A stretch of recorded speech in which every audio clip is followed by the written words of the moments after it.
My name is Charlie Rocket, and you're watching The Hollywood Real with Jay.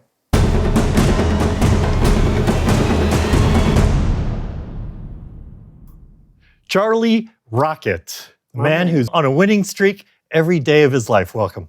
Hey, man, thank you for having me on. Now that you're here, I feel like I'm on a winning streak. Hey, let me tell you, anybody who's listening right now, I'm going to bless y'all with the winning streak. Just with my energy, you're going to feel better, and the winning streak is going to continue forever after this. You are a guy who shows up, inspiring people. I love what you do. How do you keep that going every day, that level of energy? I have bad days. I crash a lot, and all I know is like when I have a vision, I always live at the finish line. That's kind of like my secret. Now, I am in the present too, but you'll hear people say all the time, like, be in the now. But the reality is, like, a lot of the times for most of us, like, the now is like a really shitty place. Like, it's nice being in the now when you're like meditating on a mansion, like on a mountain. But like most of us are going through shitty things. And how I deal with that is to always just find the gratitude in a situation. Like if, for example, um, I was about to get on the expressway. I was leaving the Dream Factory and I was about to get on the expressway. And I got on the on-ramp. And my first instinct was, there's so much freaking traffic. And then I looked down at my gas gauge and it said I had 2 miles left. Now, if the traffic wasn't so bad, I would have like gone on the ramp, but I was stuck on the ramp. There was so much traffic, I was stuck on the ramp to where it allowed me to actually turn around and go to the gas station. So most times I'll be like, this traffic is a shitty situation, but now it actually turned into a winning streak because it was so much traffic, it allowed me to turn around on the ramp because I was at the base of the ramp. I turned around, went and got gas right before I ran out. To where if there was just a little bit of traffic, I would have been on the expressway. I would have ran out of gas on the expressway. So it's like finding the gratitude in the situation. But really what my superpower is, like living at the finish line, living in the future. I call it futuring. Like I try, like this morning I woke up and I got my coffee and I was like, okay, I woke up, that's my winning streak. Got my coffee. Now I'm like I get high on coffee. Like I don't do drugs, but coffee, I get high. I don't know what happens. I don't know how it happens, but I get so high. And then I was like immediately inspired. So I just started driving around Bel Air looking at the mansions, like immediately going to the future. So like when you're living in the future, your actions today change so much because so many times like we'll say, if I see it, I'll believe it. But like I can see the future by looking at that house. So I can believe it. That person did it. Actually, all these people did it. I could look out this window right here and look at every last one of these people. So I have all the proof in the world that it's got to be pretty easy. Like there's not one mansion. There's tens of thousands all the way from here to San Diego. So it's got to be easy if that many people can do it. So I'll believe that it's easy. I'll see my future. And then my actions today will be like, okay, what are the things that are actually going to get me everything I want? Because kind of like what my goal in life is, I want to have extreme impact. Like I want to change lives. I want to like create movements that change lives. But like in my essence, I want to live one of the most interesting lives ever lived. That is kind of what I'm seeking. And I just want to see what's possible in this lifetime. And part of that is like this like golden ratio of like the more you give, the more you receive. And like I've always been of servitude. Like when I was 2 Chainz' manager, like this jacket, for example, first time I've worn this jacket since I was in the music industry years ago. But like I was 2 Chainz' manager, Travis Porter, at Cap One, Jose Guapo, and my company was established in 2005. But like I was of service to 2 Chainz. Like it was my job to make his dream come true. Like that's what a good manager is. Like, what's your dream? All right, I'm gonna go make it happen for you. You just keep making music. I'm gonna make your dream come true. But I've received everything I've ever wanted to receive by giving to others. And I'm like, okay, how can I do more? Wow, that's a great point, and you touched on a bunch of things that I want to talk about. Manifestation, Hmm. and I want to ask you about kind of the science behind it, the quantum physics behind it, because I've Mm. seen you talk about that before, and it's Hmm. so powerful. And for the logical brain in us, some of us need to understand what's going, how that really works, Yeah, and it, yeah. and it really makes a lot of sense. Hmm. What is it that drives you every day? Like, where did this start? You didn't wake up, you know, or maybe you did, going, "I'm gonna make people's dreams come true." I feel like there's a backstory there. Oh, there's a big backstory. So when I was young, uh, I wanted to be a basketball player. Like I love basketball. I played more than anybody, but I was overweight, short, slow. But like my dream, I couldn't help that was my dream. Like it's like I didn't choose it; it chose me. Like I loved it. I couldn't help it, you know. But I had to bury that dream, and there was this big void in my life. There was this big void in my life when like I buried my dream, and you start getting older, and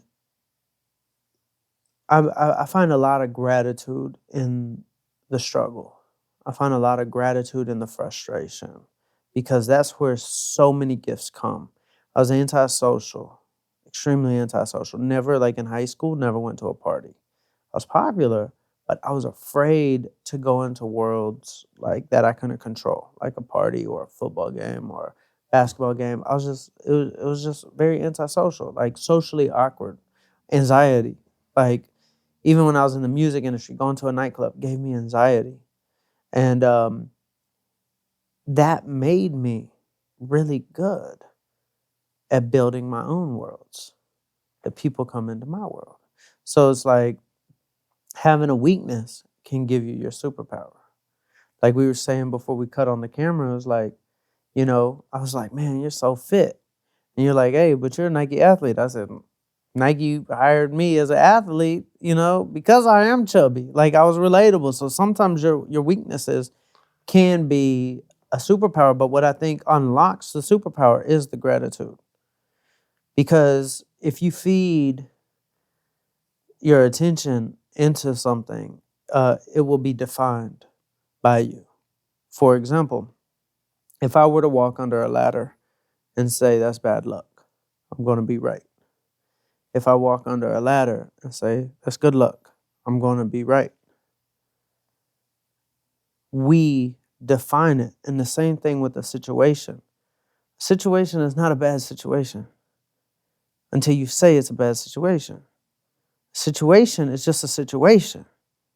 I can say this bad thing is a good thing. And I will define the bad situation in normal terms, bad, as a good. Like traffic, uh, it's a good thing. I quickly go to that winning streak.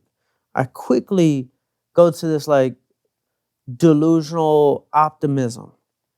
And if you really think about it throughout the day, however many thoughts we have, if we transition from, a kind of a paranoid thought process of like the universe is conspiring against me. That's paranoid.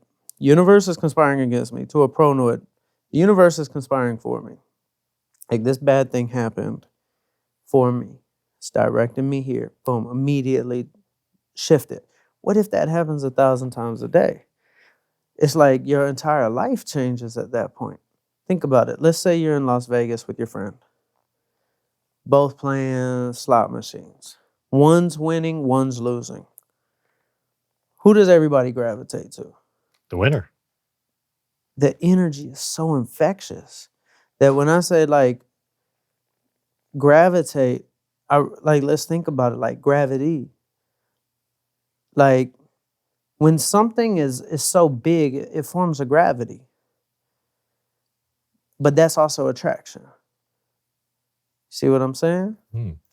If you're big negative, you're gonna big attract negative. If you're big winning, you're gonna big attract. And that person who's winning in Vegas, laughing, smiling, winning, now everybody around them is what? Laughing, smiling, and winning.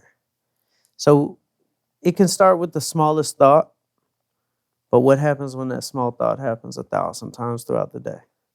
That's why I say I'm on a winning streak. Like I'm here with you right now. It's a blessing. It's a winning streak. I was able to FaceTime my mom this morning.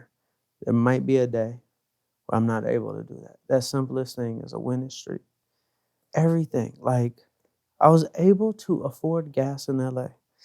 Winning streak. Just because there was a point in my life where I could not afford gas. Hmm. It's just such a win, but like I'm tuning my frequency constantly. That creates this gravity that attracts. And then next thing you know, everybody around you is bringing that same energy. So does it work the other way also? If you put too much energy towards something that is negative or something I'm not talking about traffic, but Mhm. some tragedy happens or you've lost your business, something like that, Mhm. or politics these days Mhm. is a big subject. Mhm. Uh, if you put too much energy towards that, what I'm hearing from you is that you're really just feeding that machine and Mhm. you don't want to feed it. Mhm. So is the better solution to ignore it? I ignore it. Like politics, like I'll go through, read my little headlines just to stay current, just in case I gotta like have a conversation with somebody, but I don't buy into it. Does when I'm manifesting in the morning and I'm looking at that beautiful home, does that what was politics got to do with that? You know what I'm saying? When I'm thinking about like my finish line, or if I'm thinking about my deathbed, like, and like those thoughts are going to go through my head of like what I accomplished, what I was proud of, what I didn't accomplish. Like those stupid things don't add up to that. Like, so it's only a few things that are really going to matter in this lifetime when it's all said and done.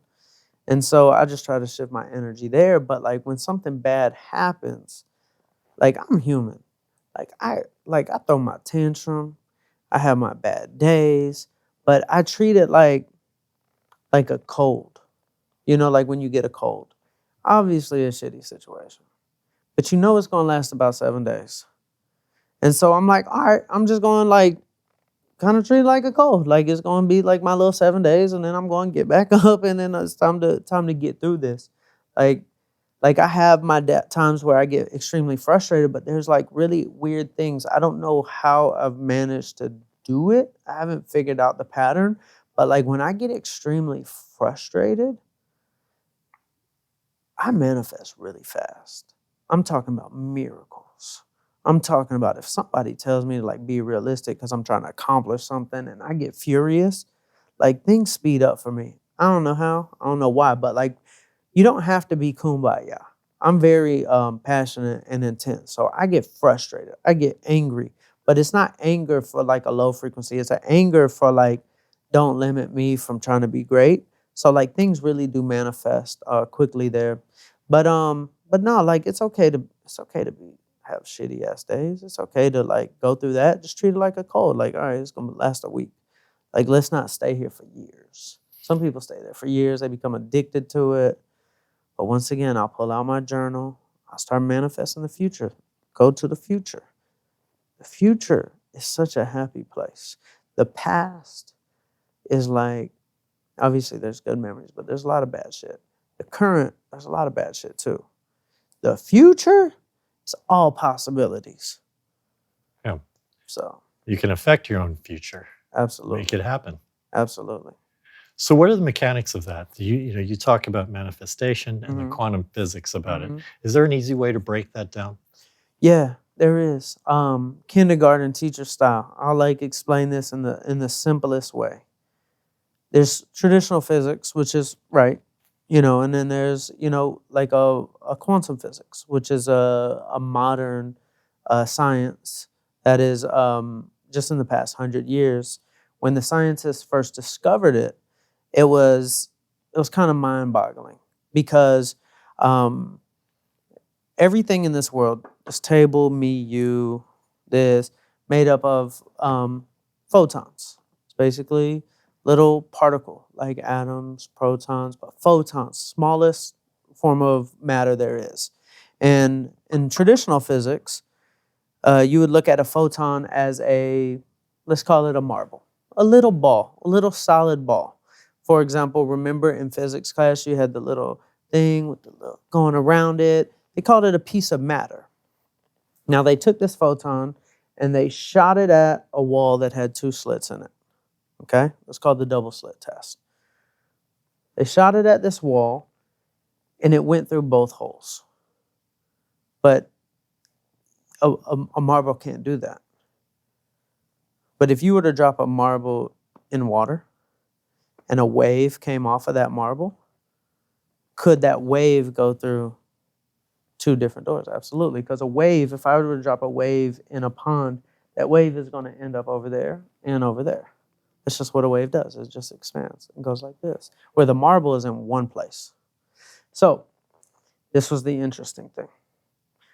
1, a particle is not only matter. It is a wave. Part 2 is where things got really trippy. So they're running a science experiment. So they tried different things. They put an instrument to detect just on one of the holes. You got this wall, has 2 slits in it.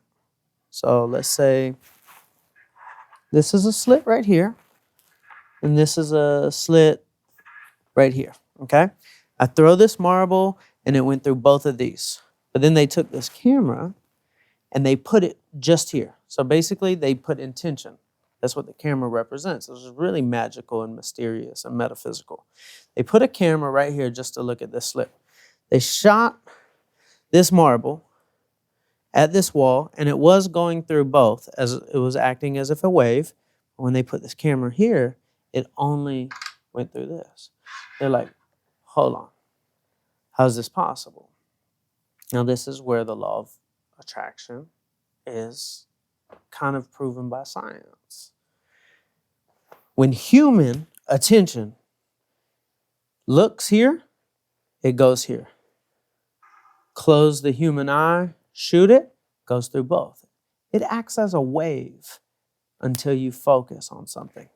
They put the camera here, shot it, it went through here. They removed it, closed their eyes, boom, went through both. So everything in this world, to bring it full circle, everything in this world is made up of photons. Everything. Everything in this world Energy, in other words, right? 100%. 99.9999999% energy, 0.00001% matter. Don't quote me on this math. I might have missed a couple zeros. But what fascinated me about this is everything, when you look at this as possibility, it could be over there and over there until the human focus gives it attention. Then it defines what it is. It was all of them.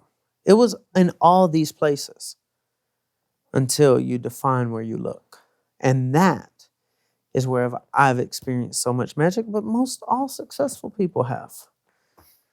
When you give your attention to something and you believe and you tune your heart and you tune your frequency, you're able to attract a possibility that already existed in the quantum field, and it materializes in this 3-dimensional world. The 3-dimensional world is real. The metaphysical quantum field is also real. That's the crazy thing. Like, I can't see gravity, but I know it's real. It's there. And the quantum physics is so new and so mysterious and so magical that we haven't fully wrapped our heads around it. But there will be a day where they probably invent a camera that can see what's between us.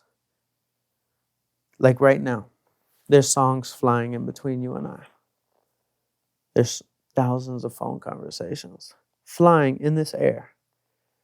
And what's beautiful about like the manifestation part of it, songs on the radio or Sirius satellite are flying, but we can't hear them until you get a receiver. Now, a traditional radio is called a receiver. And somehow, when it's tuned to the right frequency, it's able to pull something out of the air and not miss a note, which is kind of witchcrafty. Like, we look at a radio as kind of old school, but if we were to go back a few hundred years, they would like think this is witchcraft.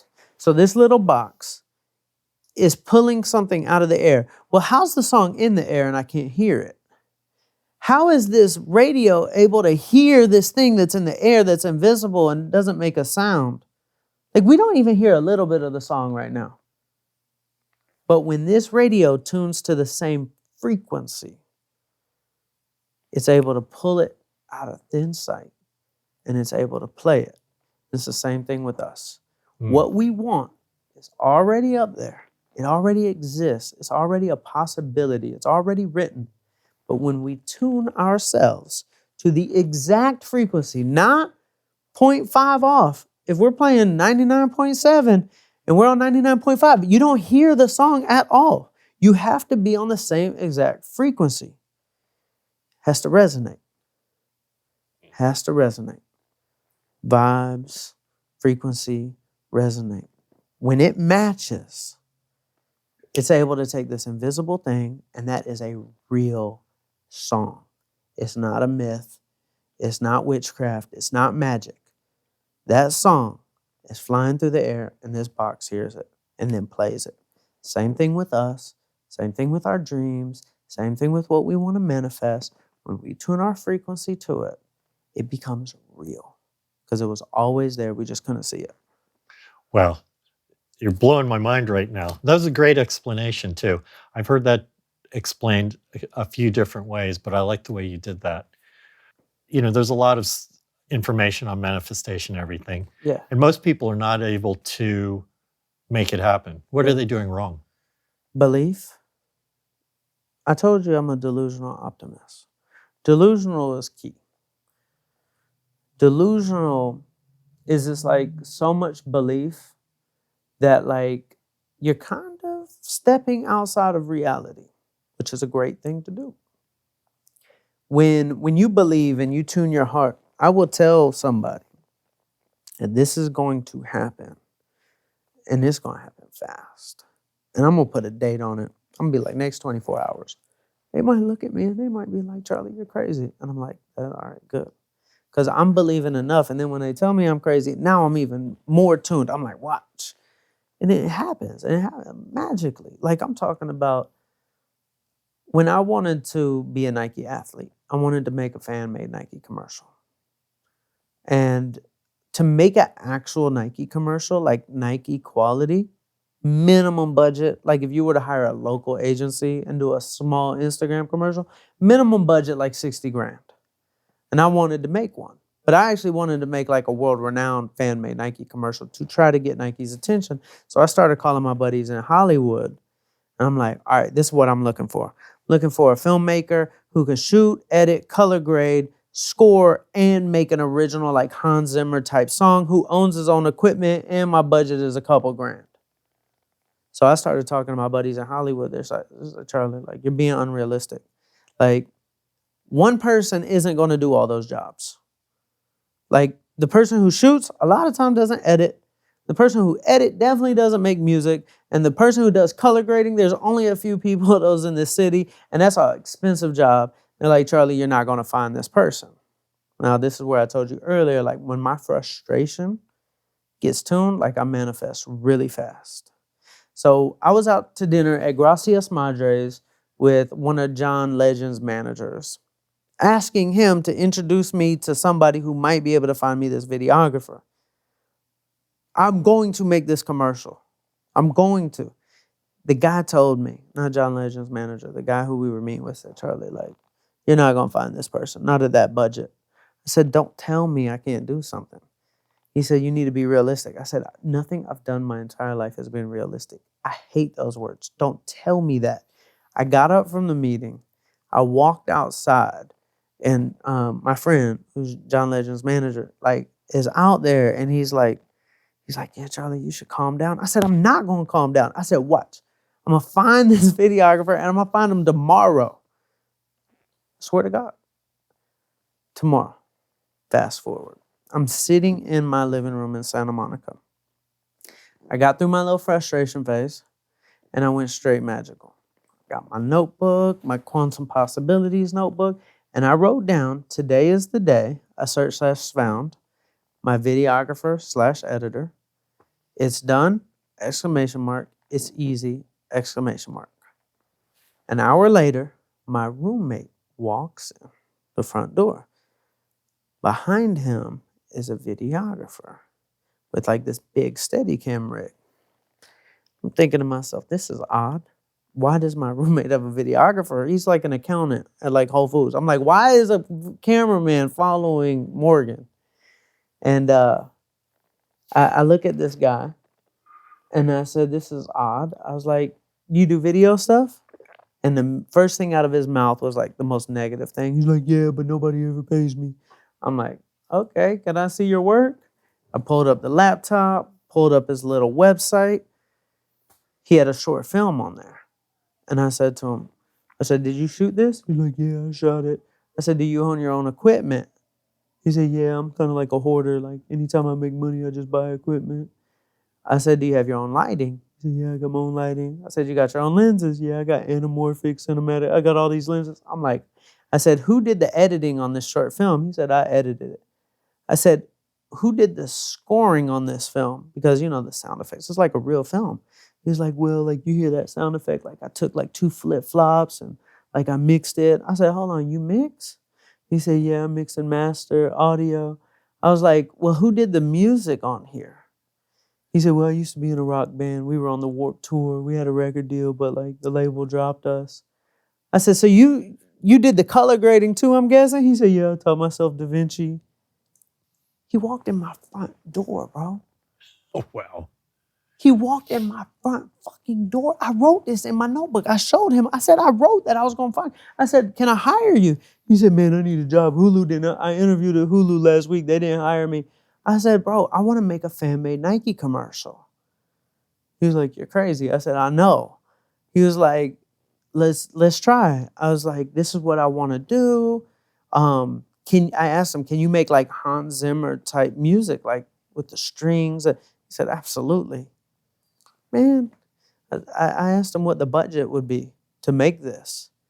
He said $600. We made a fan-made Nike commercial. Nike saw it 3 days after we released. Got millions of views with just my 10,000 followers. Got millions of views. Nike flew me up to Beaverton, Oregon, signed me as a Nike athlete, and me and Nike created the biggest Nike commercial of all time, the Colin Kaepernick commercial, which was named after me, called Dream Crazy. And I wrote in my notebook, I'll find my videographer. Wow. Swear That to is God. incredible. This is a true story. You can't make this up. It just really happened. It really happened.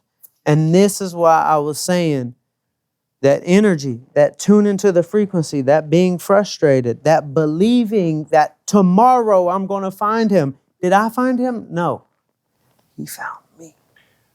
He walked in my front door. Well, you attracted him somehow, and that happened super fast.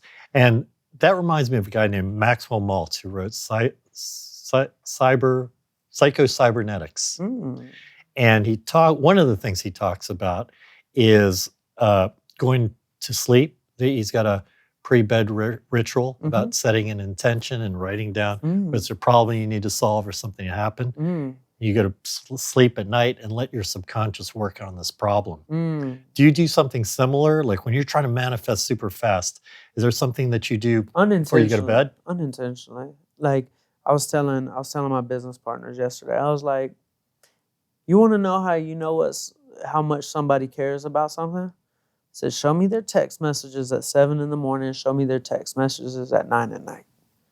I could tell you how bad somebody wants something from those 2 things. Give me your phone. Me, like the second I'm waking up, I'm manifesting. 9 o'clock at night, like I'm still like thinking about this. So I'm subconsciously doing that. It would be awesome if I like wrote it down, put it under my pillow, put a little crystal right there, go to sleep. Like I should do that. That sounds great. I'd probably be better at what I do if I did that.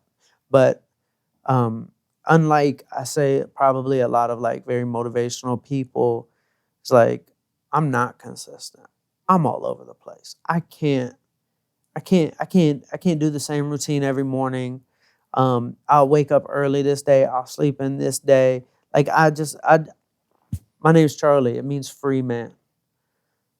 I'm all over the place and it works. So like, you know, I don't do the same thing every day. But the one common thing I do is I dream every day as just like a all day thought process. Is there something you've been trying to manifest that hasn't happened yet? Absolutely. I would love to have a billionaire let me use his beach home while he's not using it. I want to be on the beach in Malibu flushing his toilets for him while he's in Paris. That would be fun. But those are crazy, like little specific things I manifest. Next time I come on, I'll be like, yeah, billionaire lets me like You know, borrow his house. I'm on the balcony, Malibu. well, you put Um, it out there, maybe it'll happen. it would be fun to manifest. Like I've been manifesting this for a while. So like how like Drake had Wayne, Biggie had Diddy, Kanye had Jay-Z. I've always wanted like Richard Branson's like a big bro. Like to build like an ecosystem up underneath. Like love the way his brain works. Definitely want to go hang out on a little island. But at the end of the day, like working with Richard Branson seems pretty freaking cool. So that's something I'm manifesting. But I manifest a lot of things, man. Yeah, and Branson and is a guy who really shows up in a big way. And he's always positive and full of energy. And, as far as a personal brand goes, I love what he's doing and what he's built, of course, the Virgin Empire. It's absolutely amazing. You said you don't write everything down, but I know you've got this book of possibilities, I think you call it, or something like that. Talk to me about that. How does that work? I mean, it's just magic, man. Like when I look at my book, I don't look at paper. I look at like magic.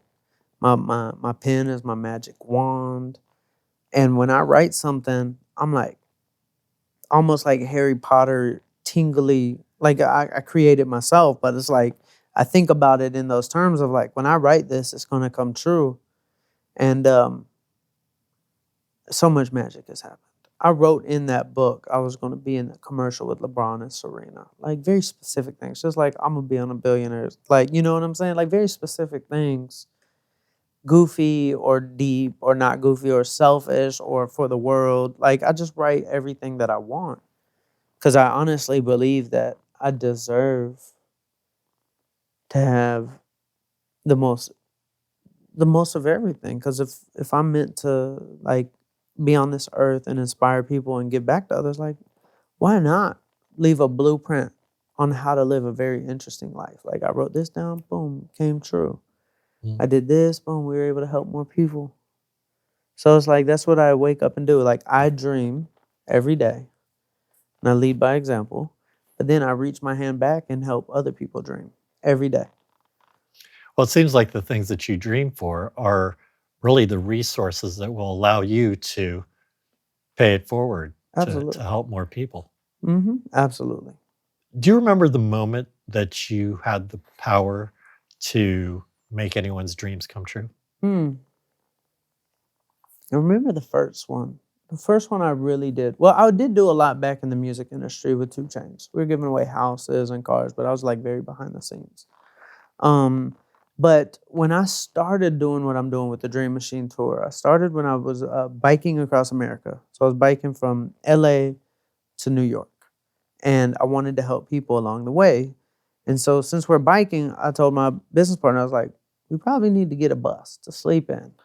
So we got a bus, and then my manager was like, all right, Charlie, like, do you want a picture of yourself on the bus? And I was like, oh, no, that's cringy. Like, I don't want, like, my face on the bus. I was like, what if the bus was for, like, the people? I was like, what if everybody wrote their dreams all over the bus? And then we came up with the title, like, Dream Machine.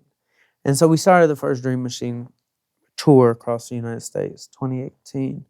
And when we got to Phoenix, the teachers were on strike, which was really weird in America. Teachers never leave their kids. You know what I'm saying? Like, teachers don't go on strike.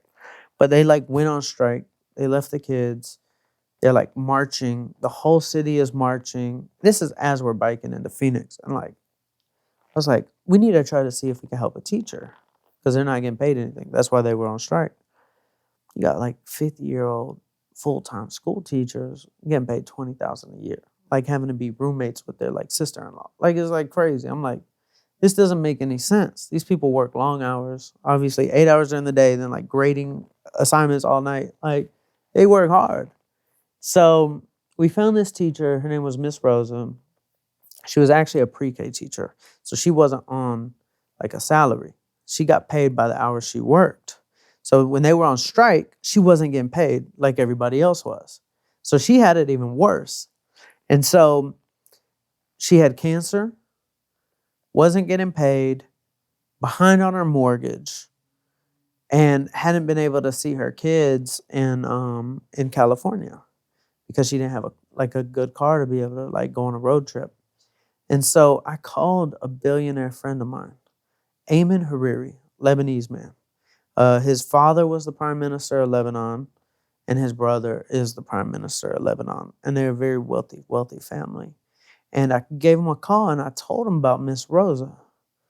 And he said, "What will fix the situation?" I said, "Maybe we'll give her, 10 grand, help her with the rent." He said, "Charlie, what will fix the situation?" And I wasn't thinking big enough. He was. He was thinking bigger than me. I was like, "All right, maybe we give her 20 grand or maybe we give her a car." He said, "Charlie, what will fix the situation?" And I was like, "Well, like the situation is this. She's having trouble with rent. She's doing chemotherapy right now. She's only missed 1 day of school during chemotherapy. She doesn't have a car, et cetera, et cetera."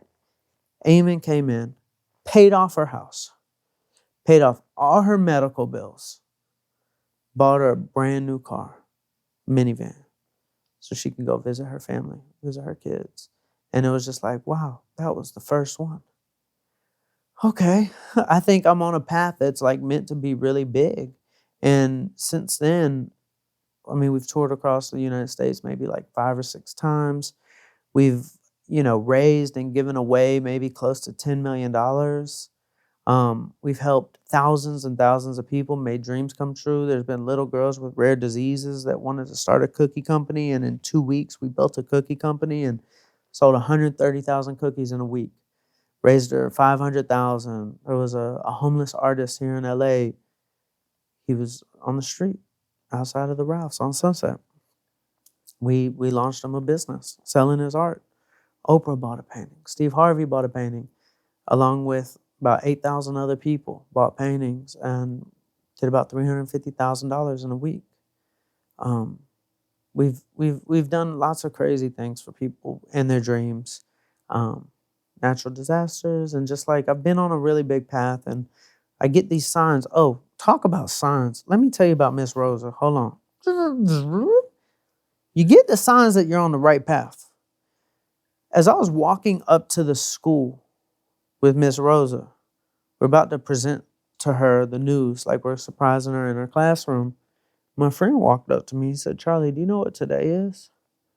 I said, "No," because we've been working on this for about a week. We didn't know when Eamon's check was hitting that we were going to present. We were coordinating with the news. There was like all these variables that were like delaying things, or like it just happened to be everything came together on this one day. And my friend walked up to me and he said, "Charlie, like this is really trippy. Today is National Teacher Appreciation Day."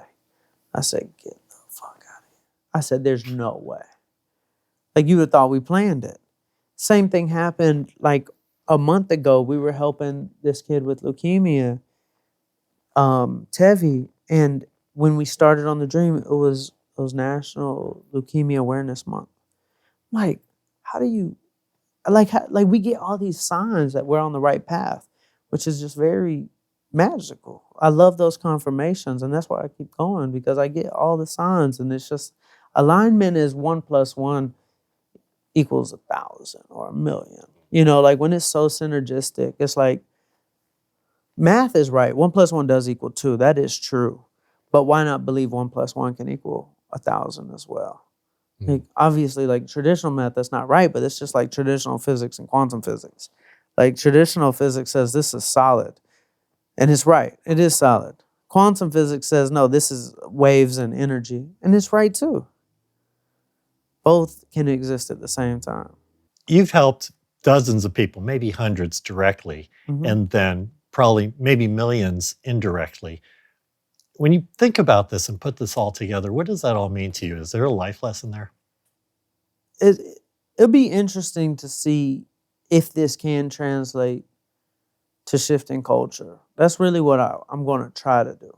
Because what if a 8-year-old who's watching our TikToks wants to make a life decision. Like I wanted to play basketball because I saw Allen Iverson. I was like, I saw it and I was like, ooh, let me go try that. It's like it was cool. So like sometimes you just need to see something to know that that's a possibility. That's very inspirational watching somebody. How many people want to be, YouTubers because of Mr. Beast? How many people want to help people because of Mr. Beast? Like little kids. What if we added to that? What if we showed people that like getting with your friends and like changing lives can be a path you take in life? Starting a nonprofit can be fun, not just like some like formal, feel good thing to do, but like actually like the most fun thing you can do as well. So like we're trying to just show culture and shift culture because when I got into the hip hop business, hip hop was a much different place from when I started to when I left. And I helped usher in the viral era of hip hop. Like I started off with Soldier Boy. Like we invented viral. We we built YouTube. Like we were the first ones vlogging. We didn't call them vlogs. Somebody else named it a vlog, but we were the first ones doing it. And like we shifted culture. We changed things. Like hip hop was a very small industry, and now it's the biggest genre that's ever existed. Like pop was always the biggest genre. Like, Justin Bieber, Taylor's, just pop music, Mariah Carey. Pop music always dominated the charts. And the biggest pop music was 49% market share of the music industry revenue. And in 2019, that changed for the first time. Hip hop, 70% market share.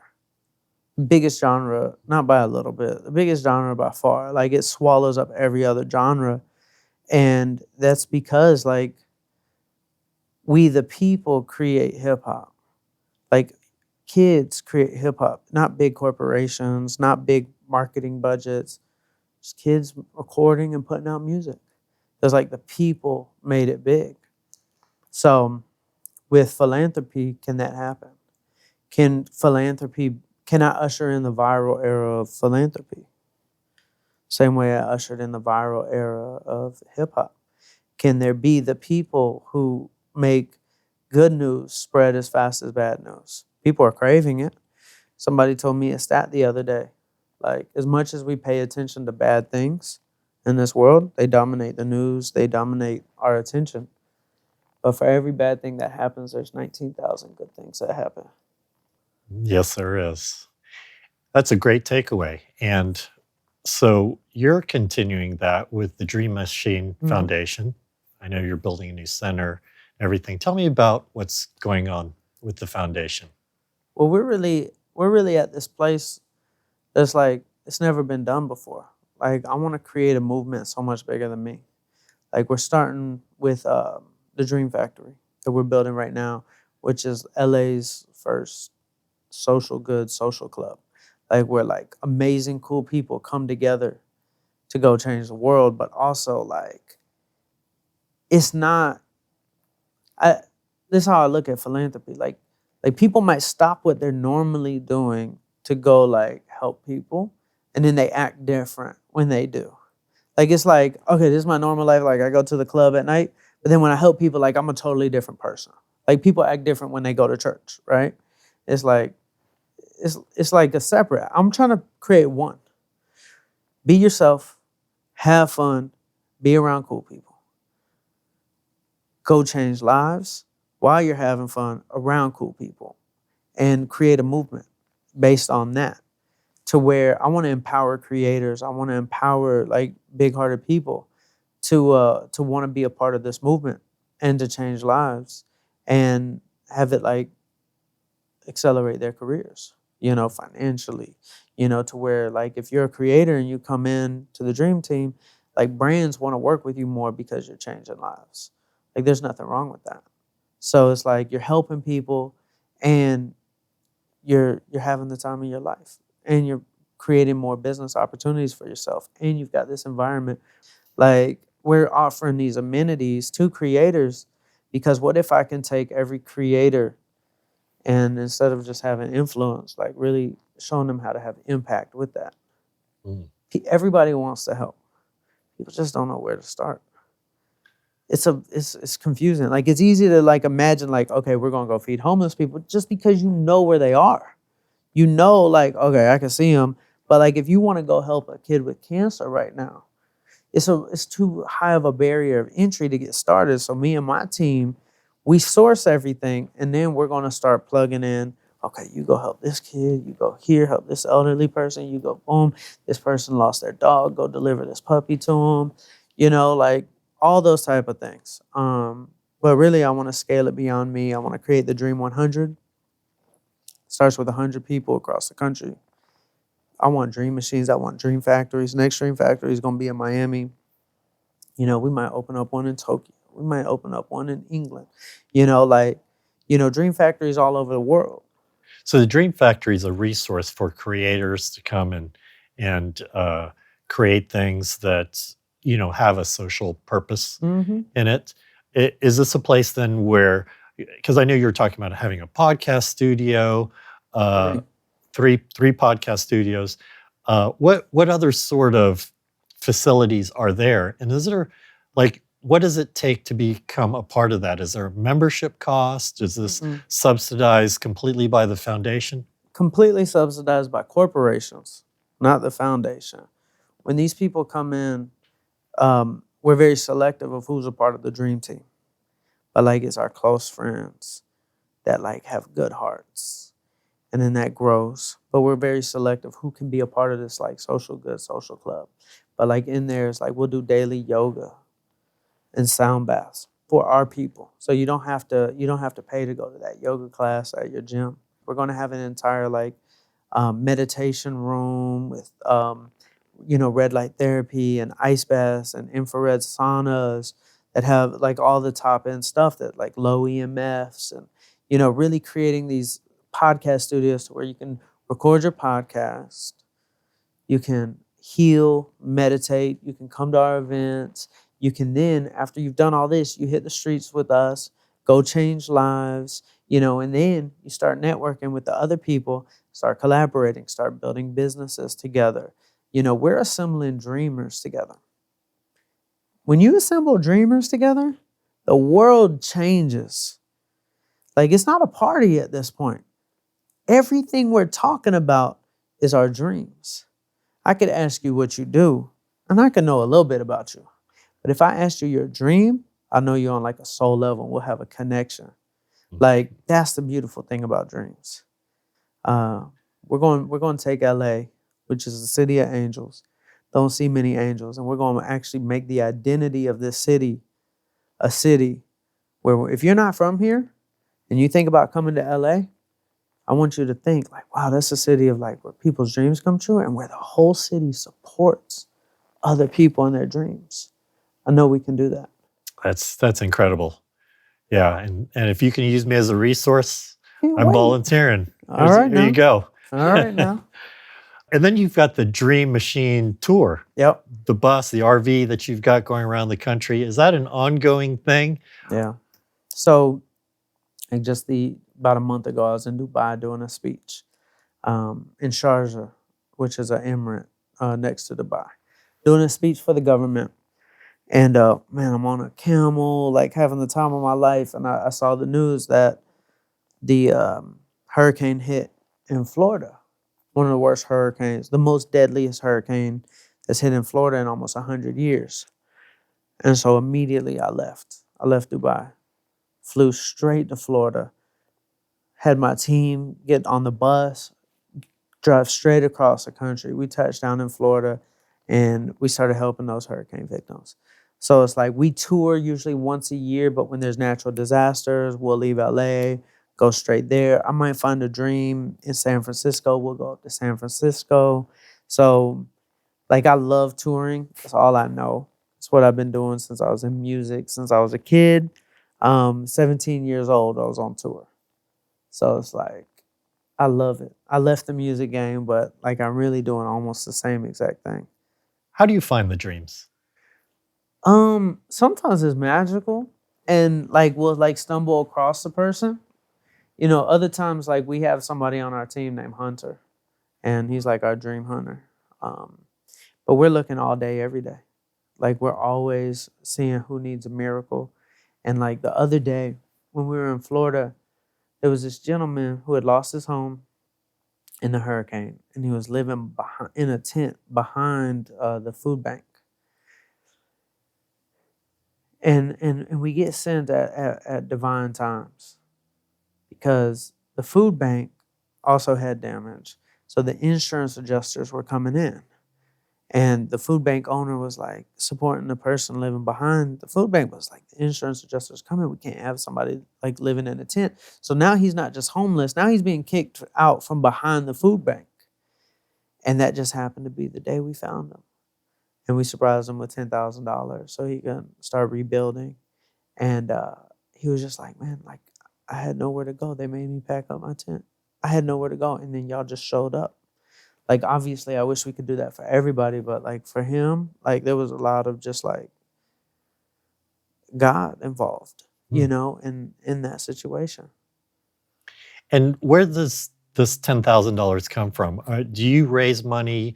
Kind of, I've seen you out there on social. There's a specific thing you'll say, okay, donate to this thing. Like when you did the music room down in, I think it was Watts or something You like remember that that? school. Yeah, of course. Really? That was Yes. like one of the first things we did during the Yeah. pandemic. No, that Yeah. was the first thing we did during the You're pandemic. doing this big fundraising. All Yeah. these people came out to Yeah. pitch in.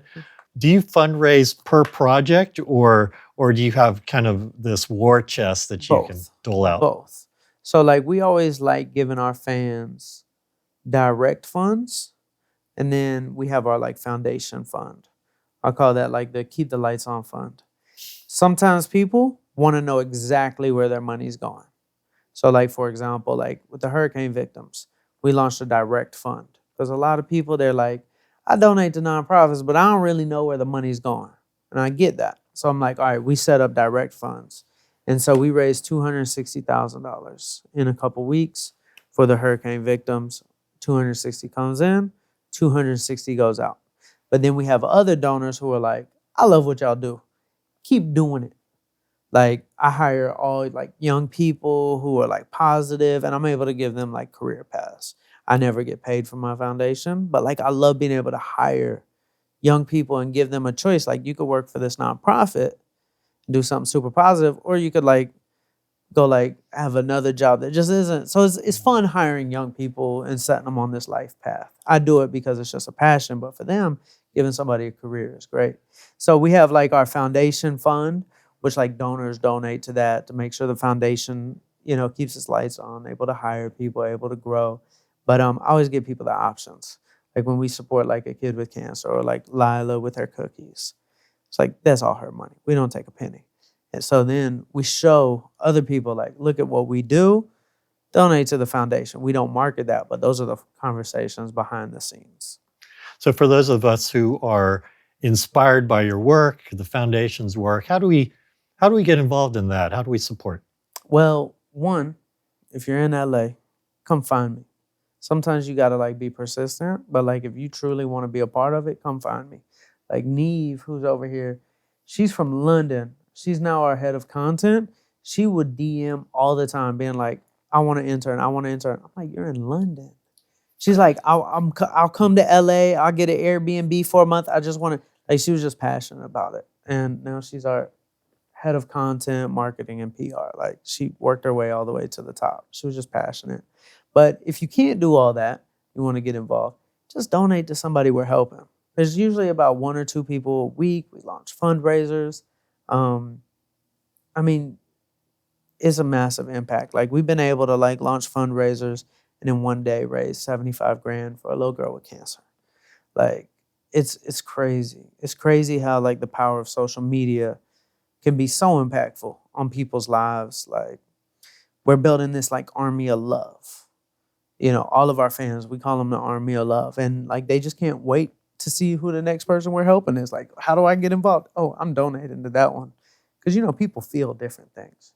You might see this story and it doesn't really resonate. You see this one, it's like, oh, I have to donate. So we just encourage people to just step up and help. Yeah, something's closer to their hearts than others. I get it. Is there a website to go to where you can find out more, learn about the events, donate? Yep, dreammachineusa.com, and our socials, Dream Machine USA on Instagram, at Charlie on Instagram and TikTok. At Charlie. Mm-hmm. There's a story there. How did you get Charlie? You know, it's the power of words once again. I had a dream one night that I was like running for president. I don't want to run for president, but it was a dream.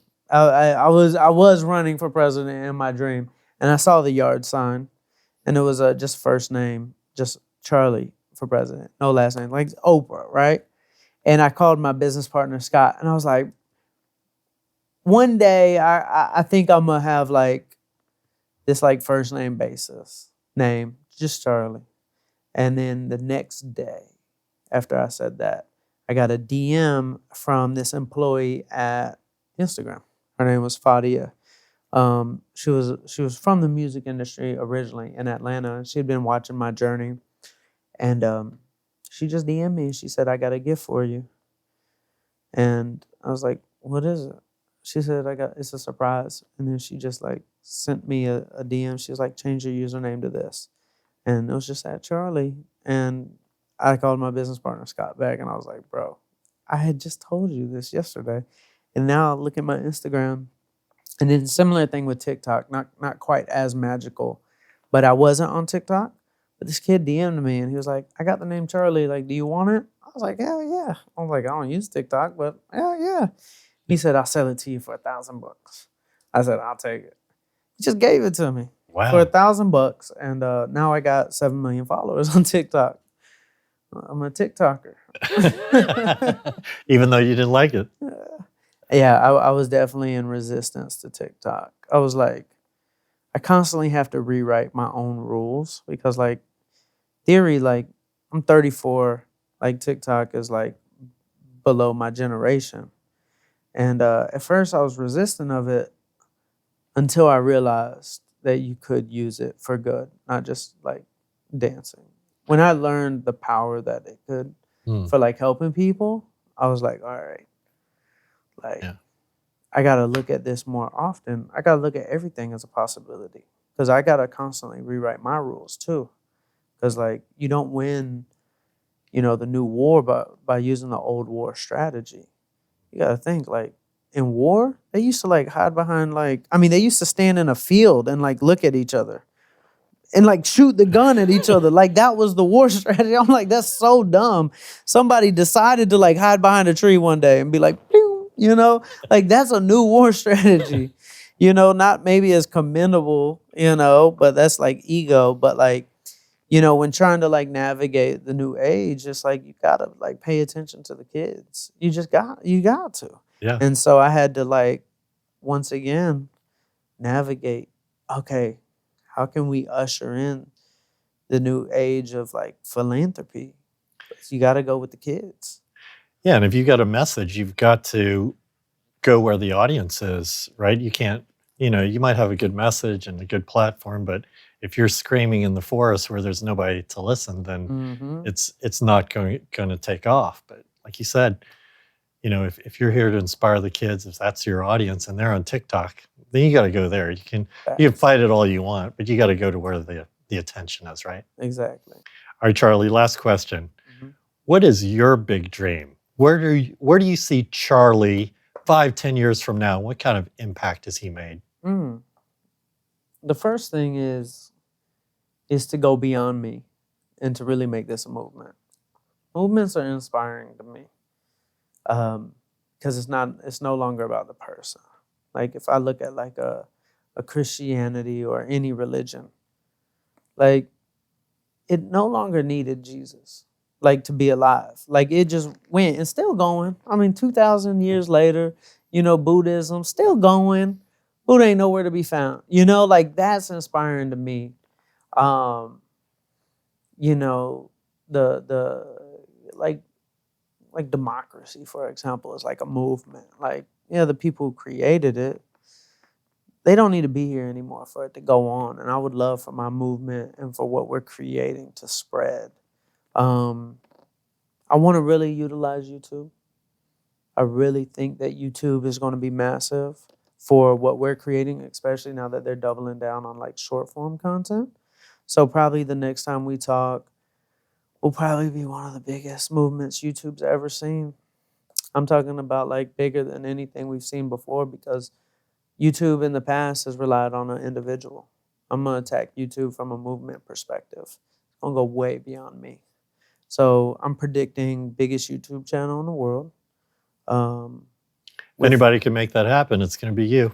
It'll be fun. Definitely be fun laying a new path on something that's been around for 14 years, but still early.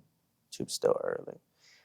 Definitely want to create a social movement in the physical. Where the dream factories all over the world, dream machines all over the world, creators all over the world, having a new path with their content, to where you can do what you do, but also, change lives with what you do. Because every creator can have their angle. I want to convert as many people, from only just like having their influence, but I want to show them ways of creating impact with it. That's something I'm really passionate about. But yeah, man, I got health goals. Bro, next time you see me, man, I'm gonna be down like 50 pounds. I've struggled with that. It's been up and down, but like every day I try. And yeah, man, like let's shake up the world with love and dreams, man. That's all I want to do. Let's see what happens. I'm manifesting it every day. Next time we sit back here, we'll revisit this. I can see it happen. Yeah. We're going to put that quantum physics thing, and I'm going to put some intention behind that and help you. There we go. Appreciate it, man. All right, Charlie, I want to thank you for sharing with me today. Keep that winning streak alive. If it ends, it means I'm dead. All right. And special thanks to Neve. Neve! And stay tuned here for more amazing guests right here on Hollywood Real. See ya. My man. Thank you so much. All right. Thanks, Charlie.